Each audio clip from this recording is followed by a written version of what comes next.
வேளாண்மையை முதன்மைப்படுத்திய ஒரு பொருளாதார கொள்கை. எப்படி எல்லாருக்கும் வேலை கொடுப்ப? என்ன கேட்கிறாங்க, எல்லாருக்கும் வேலை கொடுப்ப? ஐடி படிச்சு என் பிள்ளைய அந்நிய நாடுகள் முதலாளிகள் வேலை செய்யல, அவ்வளவு பேருக்கு வேலை கொடுப்பேன். 10,000 ஏக்கர்ல தக்காளி போடுறேன். எத்தனை டன் தக்காளி உணவு தேவைக்கு, மாநில உணவு தேவைக்கு போகுது, பிற மாநில உணவு தேவைக்கு போகுது.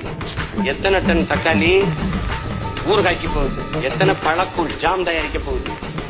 இதையெல்லாம் எழுதி கணிப்பொறியில போட்டு கணக்கிடுறான்ல என் பிள்ளை ஐடி படிச்சிருவனுக்கு வேலை. இந்த ஆடு மாட்டு பண்ணை எத்தனை டன் லிட்டர் பால்கோவா தயாரிக்க போகுது, எவ்வளவு வெண்ணெய்க்கு போகுது, எவ்வளவு நெய் தயாரிக்க போகுது, எவ்வளவு மோருக்கு போகுது, எவ்வளவு மாநில மக்களின் உணவு தேவைக்கு போகுது, எவ்வளவு பிற மாநிலங்களுக்கு ஏற்றுமதி செய்யறோம், எவ்வளவு பிற நாடுகளுக்கு ஏற்றுமதி செய்யறோம். இந்த கணக்கை வச்சிருக்கு. எத்தனை மாடு சினையா இருக்கு, எத்தனை மாடு கண்ணு போட்டுருக்கு, 10 லிட்டர் கறக்கிற மாடு எத்தனை, 5 லிட்டர் கறக்கிற மாடு எத்தனை, 3 லிட்டர் கறக்கிற மாடு எத்தனை. இதை கணக்கு எழுதிக்கிறதுக்கு என் பிள்ளைகளுக்கு வேலை. படிக்காதவனுக்கு ஒரு படிக்கவே இல்லை, அவனுக்கு வேலை. மாடு எங்க போகுது, எங்க என்னென்ன வருது அதை கவனிச்சுட்டு வாயா. ஒண்ணுமே தெரியலையா? மாடு ஓடுற சாணியை வேக்கம் கிளீனர் மாதிரி இது கொடுத்துருவேன். மாட்டு சாணியை உறிஞ்சி நீ இந்த ட்ரக்கில் போடியா, அதை கொண்டு போய் உரக்கடங்களை கொட்டிடுவேன். இவனுக்கு கவர்மெண்ட் வேலை. படிச்சவன் படிக்காதவன் அத்தனை பேருக்கு அரசு வேலை.